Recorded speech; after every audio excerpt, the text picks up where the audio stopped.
It is October 15th, the Ides of October. The year is 2021, and this is the Daily Rob with our Friday show with the man, the myth, the legend, the Sultan of Swag, the Bodhisattva of wisdom himself, Rob Smith. Oh, we on? We are on. We are Okay. live. Oh, We'll do it live. Okay. We'll do it live. Fuck it. Do it live. I'll write it and we'll do it live. oh, good. How are you? I'm well. How are you?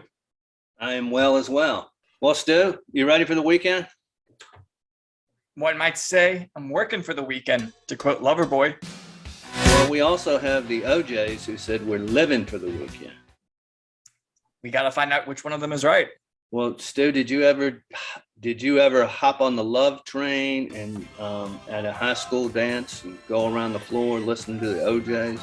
That option was not made available to us. Okay. Well, it was to me. And I can remember doing that at St. Margaret's School. It was a lot of fun. All right, Stu, I'm going to jump in here, boy. Right on.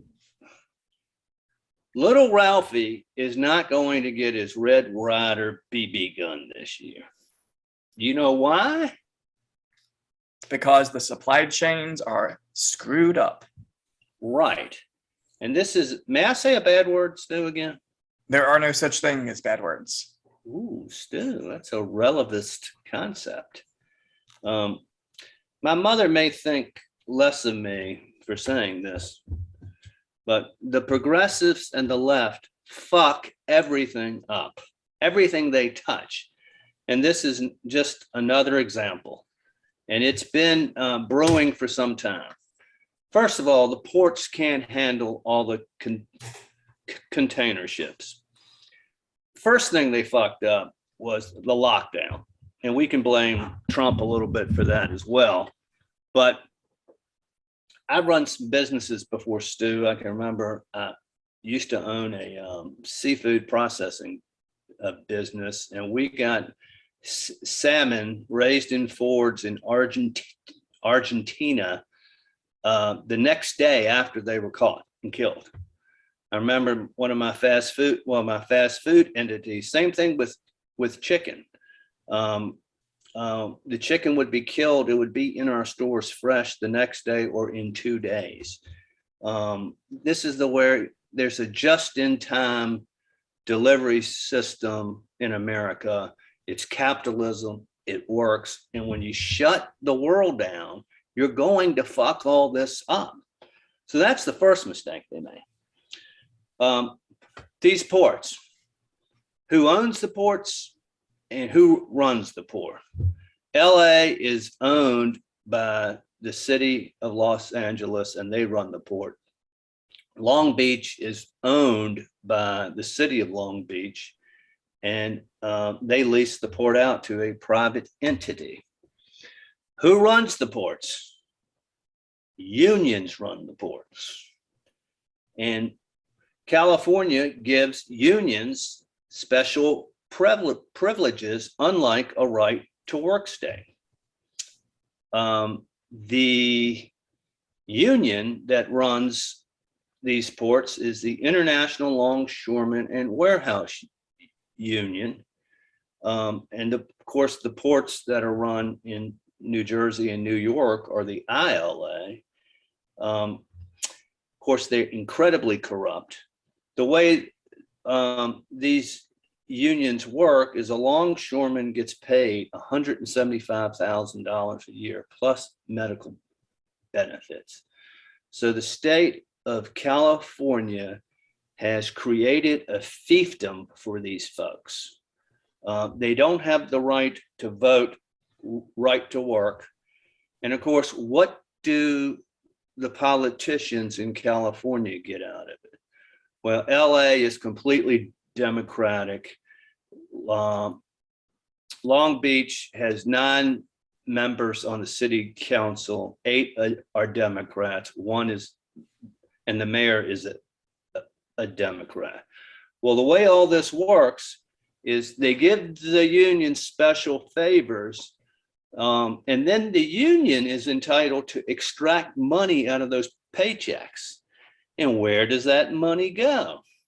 It goes back into the Democratic Party. I looked at the over the table campaign contributions of the, it's not sure if I mentioned what they were. They were the International Longshoremen and Warehouse Union.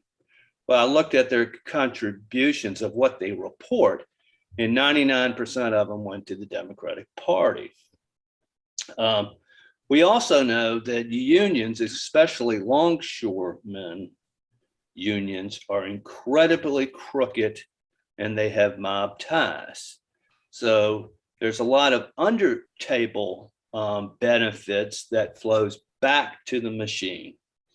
If you ever seen On the Waterfront or any other movie about the mob, what union are they almost always talking about? It's the longshoremen and the Teamsters, right? Absolutely. The other thing the unions do, because they have this little fiefdom granted to them by the state, is they fight automation.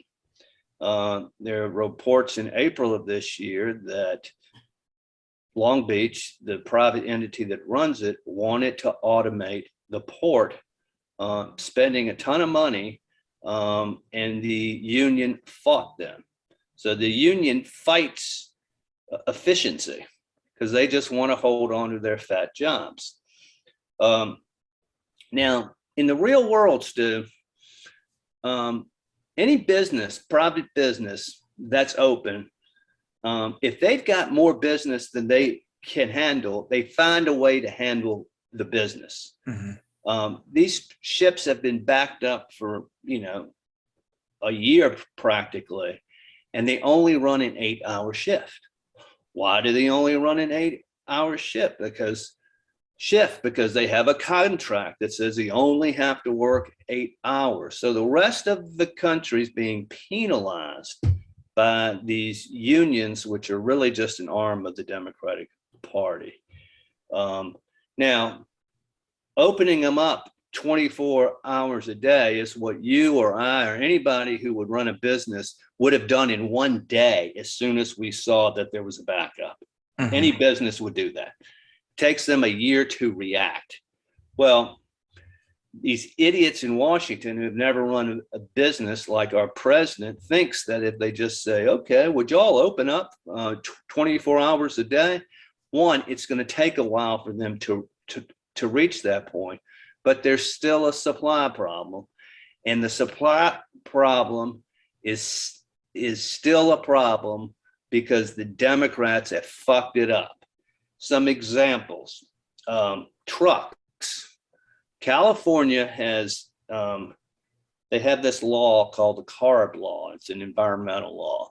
And I won't go into the specifics of it, but if you are a trucker and your truck is older than 3 years old, you cannot operate in these ports. So no independent truckers are able to work and compete to get the price down, one, but they can't even come into the port. Jesus Christ. Another law that California enacted, and I tried to help a client with this last year. She owned a travel agency, and they wanted to make the people who pay her, she's an independent contractor, she's a 1099, they wanted to make everybody an employee. Well, they have the same problems with the trucking out there, which California is trying to make the contractors who sub out to these 1099 independent contractors employees, and that has stopped truck traffic. And of course, it has also stopped competition. Gee, I wonder why they want to stop competition, Stu. Maybe so their favorite group, the Teamsters, will get the contracts. So that's where the bottleneck is, and it's a long time coming, and it's happened because of these stupid policies by people who, one, are crooked, and two, have no idea how business works. Three, even if, I haven't mentioned this, but these trucks all have to go to a distribution center. Well, if they're not open after an 8-hour day, because they also have, are obligated under a union contract, and that's not going to move anything either. So there, in a nutshell. A couple other things about these ships being moored out there is, I don't know, there are 100 container ships off the coast of California now. A month or so ago, there was a kind of a massive oil spill outside of Orange County. Well, you know what happens, Stu? Anchors from these ships that are trying to stay apart from one another, and they have to drag the bottom, it hit an oil line, a pipeline. That's how that started.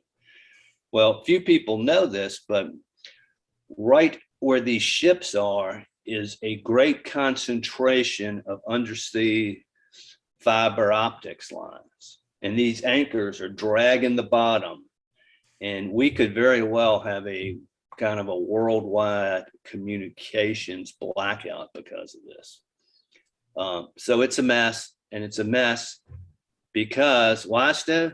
They fuck up everything they touch. Yeah. So sorry, Mom. I didn't mean to say those bad words. Okay, jump into just another thing. You know, sports related is Brandon Goodwin, who is a player for the Hawks, who's forced to have a vaccine. And guess what? He's developed blood clots. And that is the number one thing that the medical experts who aren't on the government payroll or somehow live off the government teat have said is the real problem with the vaccine. Probably the biggest medical adverse effect are blood clots, thrombosis in young men. And there you have it. And the NBA shut him up. They didn't want him to talk about it. Hey everybody, just in case you're curious, this is going to be Brandon's Twitch stream. So this is where he plays video games, and you can watch him play video games. So you might not be familiar with this, but this is where this footage comes from. And then I'm like, all right, I gotta go to the doctor. And that's when I found out I had blood clots. Like, that all happened in a span of a month. I was fine up until then. Up until I took the vaccine, I was fine. So people trying to tell you, like, no, it's not the vaccine. No, like, how do you know?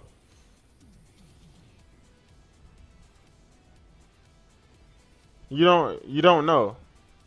Yes, the vaccine ended my season, 1000%. And then the Hawks, nothing against the Hawks. They just called me the next day while I was in the hospital and told me, like, oh, we're gonna tell the press that, you know, your season's over with. I'm like, damn. And they just like, don't say anything about it. Don't tell nobody.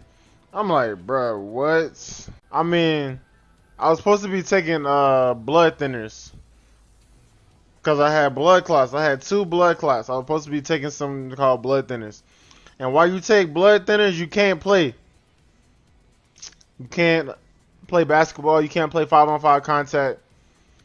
So during the whole time I was sitting out with the Hawks, I was fine. Like, I was playing 3-on-3, dunking the ball, everything. I was normal. I got back to normal after I had that little episode.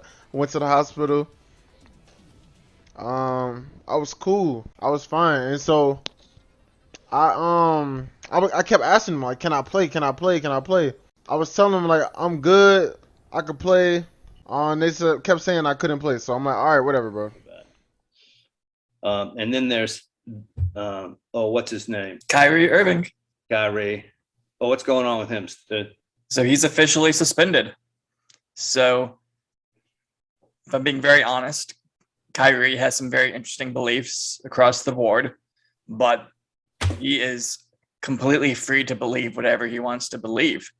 So he's refusing to get vaccinated because he wants to be essentially protesting everyone who lost their job due to any kind of C-word restriction. And C word? Oh, yes, I hear you. We got to be careful or we'll get scrubbed from the internet. yes.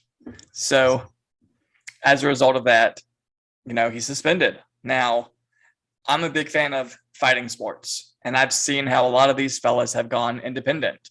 So like Logan Paul and his brother Jake Paul, they will essentially do boxing competitions with various athletes who are kind of on the tail end of their career. And guess what? They make a ton of money doing it because people want to watch. They don't have to pay the big boss either. Exactly. And then you can bring in fun commentators and all kinds of great things. So I think Kyrie and any other NBA player, whether they're active or maybe they've gone to a D League or maybe they're playing overseas, if they have any kind of reservation, they should be able to all team up and make their own league. And I know I would pay to watch it. And there are lots the of NBA is probably going to got some sort of contract provision where they're not going to let them do that. But I agree. But I'm sure they're essentially they're a monopoly as well. Yeah, and a union. And they could maybe find some loophole with doing a certain kind of format. So I don't know if you remember the Spike show, Pros versus Joes, way back in the day, but they could do like a 3v3 format.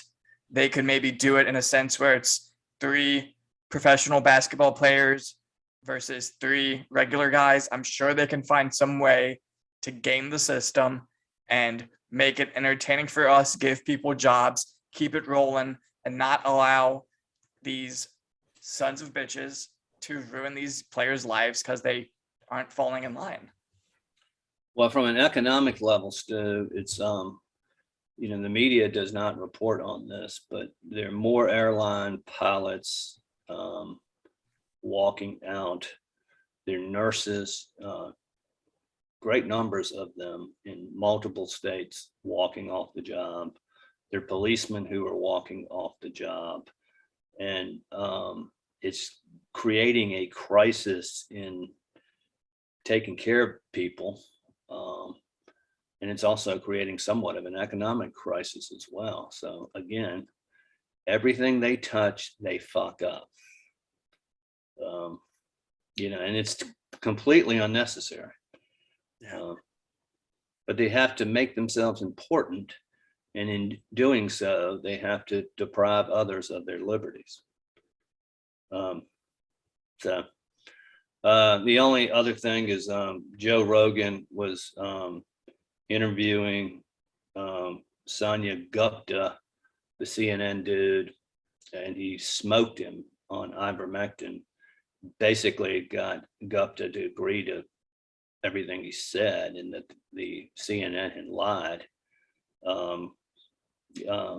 Maybe that'll be a breakthrough for some of these prophylactics out there that have been used by billions of people across the world and have worked.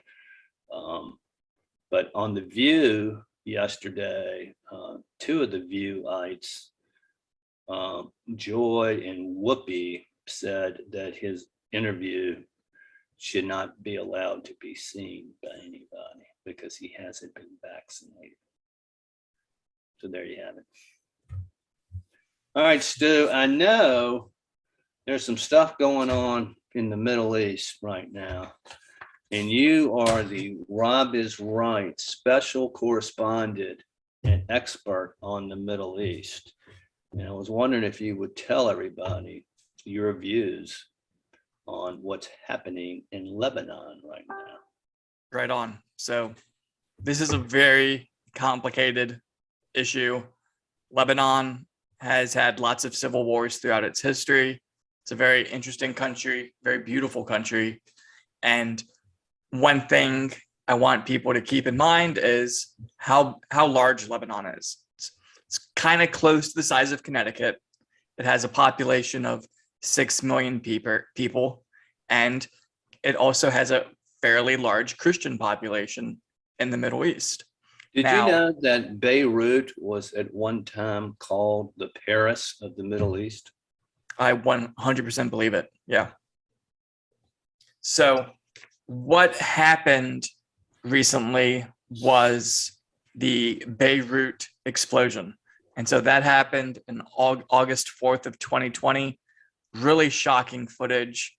And the whole world was kind of stunned by that because it's considered the largest non-nuclear explosion. So there were 210 deaths as a result of that. And a lot of people have a lot of questions about what exactly happened. And so one judge who was kind of involved with this was thrown out for corruption. And now the second judge, who's kind of in charge of, prosecuting and getting down to what actually happened, he's now being actively protested. And so this actually came to a head today, where you had many members of Hezbollah and Amal in the streets with weapons going to go protest at the palace. So also what's going on with this is that Lebanon is in the middle of a financial crisis. They've been in a financial crisis since before COVID. The Lebanese pound is down 90%, so incredibly devalued. 70% of the population is now living under the poverty line. Things are not looking good. So when you have all these different factors compounding upon each other, of course you're going to have unrest. Now, recently, the Pandora Papers came out, kind of citing a lot of the finances of very wealthy world leaders. Now, the prime minister of Lebanon was named in that and shown to have all these very fancy offshore houses that are worth millions of dollars. And obviously that's going to make the people of Lebanon upset when they are all suffering. So Kind of what's going on here in the United States a little bit. there are many parallels. Similarities. There are many Crony parallels. capitalism, corruption by the political class. So when we say Hezbollah, a lot of us, our antennae and ears flare up, and we think of terrorism happening to Israel. But we have to understand that to the Lebanese people, they see this as a militant group, but also a group that is a legitimate political party in Lebanon. Still, it reminds me of when Hitler was still in Bavaria. He and General Ludendorff carried out a coup. They went to jail. But about that time and onward, there were these private militias called the Freed Corps, kind of a forerunner to the Nazis. And, they might very well be like Hezbollah. Believe it or not, but a poll from 2017 actually showed that there was massive support for Hezbollah from the Christian population. So it's because they see it as Hezbollah is the only one fighting to keep their interest active. So it's a very weird situation. And so I invite people to actively go online and actually see which countries recognize Hezbollah as an actual group versus which one recognize them as terrorist. And so it's an active discussion. And it's I applaud you for having an open mind and being able to give a balanced assessment of Hezbollah. I'm a Zionist, and I don't like Hezbollah. I think they're a terrorist organization. But you did give another side to things, because things aren't always black and white, and I appreciate your view and how you stated it. Yeah, and so the other side of things, let's go with the people in power. So the president of Lebanon, he actually had this to say, and so he has kind of turned his back on America. He doesn't feel like American interests ally with Lebanese interests, but he did say this: Americans should know that Lebanon is an antidote to much that is wrong with the Middle East. Fundamentalist Islam is creating a fundamentalist Judaism, for actions always lead to reaction. If Lebanon fails, how can tolerant societies be built in the Middle East? No land of tolerance will emerge without Lebanon. Remove Lebanon, and that hope is gone. And this, I will say that I very much agree with that statement, where violence is not going to help anyone. So I'm very anti-violence, and that's a big thing for me. So what we're You're actually, a man of peace, Stu, I am a man of peace. So and a lover. what we're actively seeing on the ground right now was a shootout. And so you had 6 of these Hezbollah and Amal, which is kind of their populist party members, who were killed in the streets. There have been 9 arrests now. There have been 30 people wounded, but it's essentially over the weekend. We could be back here on Monday and Lebanon could be in a complete civil war. So what you have is, And it could draw the UN in there to be peacekeeping forces, which would draw the United States into another foreign conflict. and so the United States has already been drawn into this by offering to pledge over $50 million to help the Lebanese army prevent this from getting out of hand. So we are already involved, whether we want to be or not. Now, the Lebanese government is actually backed by Saudi Arabia, Hezbollah, and Amal. They're backed by Iran. And so what we're actively seeing is the geopolitics of the region playing out in this one country. Yeah, definitely. And so when the explosion went off, essentially the party in power, the Christian party, they were partially blamed. And then it seemed like that turned around and members of Hezbollah were blamed. And then you had Russian, Ukrainian, Eastern European interests being brought up as well. So it's really kind of one of this Mexican standoff of people blaming other people. So there really isn't a good answer to what is going on. And the scholars who are experts on this, they all are completely essentially aligned in thinking that there is just so much rampant corruption and just failure on parts of Hezbollah, failures on part of the actual Lebanese government, the Christian-led factions, that this is just all compounding upon each other and getting progressively worse and worse and worse. So I'm keeping my eye on it. The footage is shocking, and hopefully things ease down, because this could potentially flare up and destabilize the region. Most always, it's the corruption that causes these things. And the corruption generally starts when there is no rule of law. People ignore the order that comes about with society when there is established equitable law in place. And when you ignore it, this is what you get. I just like to say one thing. I know a lot of Lebanese Christians here in Richmond. Massive population, actually. And I would just like to say they are wonderful people. It makes me so sad to think their country has devolved into this, but I can't think of a nicer group of people. Yeah. The Lebanese Food Festival is always a complete blast to go to, and just one of the highlights of the year. Yes, indeed, Stu. Good reporting. Thank you. So we are going into the weekend. Any maybe words of wisdom, sweet words that you can tell us before we sign off? Well, Stu, I had a couple things. Being the romantic fool that I am, I was going to leave us with a letter that Thomas Jefferson wrote to Mariah Cosway. It's called the Hand and the Heart letter. But since it's the weekend and it's fall, I thought I would read a poem by Robert Browning.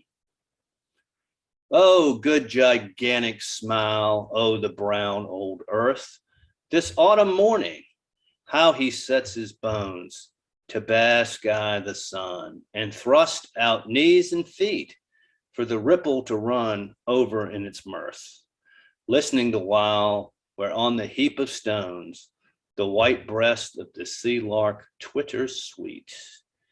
That is the doctrine, simple, ancient, true. Such is life's trial, as old earth smiles and knows. If you loved only what were worth your love, love were clear gain and wholly well for you. Make the low nature better by your throes. Give earth yourself. Go up for gain above. There you have it, Stu. We're Stellar. very literary here on the Rob is Right program, don't you think, Stu? We all have IQs that are in the 200s. So Yes. We're Smiths. yeah, That's why we control the world. little do they know. Yeah. And I would just like to say to folks out there, if you see a Jones, run him over, push him around. Just do that for us. There you go. I'll catch you later. All right, Stu, see you. See ya. I think that all government is a waste of taxpayer money. My dream is to have the park system privatized and run entirely for profit by corporations, like Chuck E. Cheese. They have an impeccable business model. I would rather work for Chuck E. Cheese.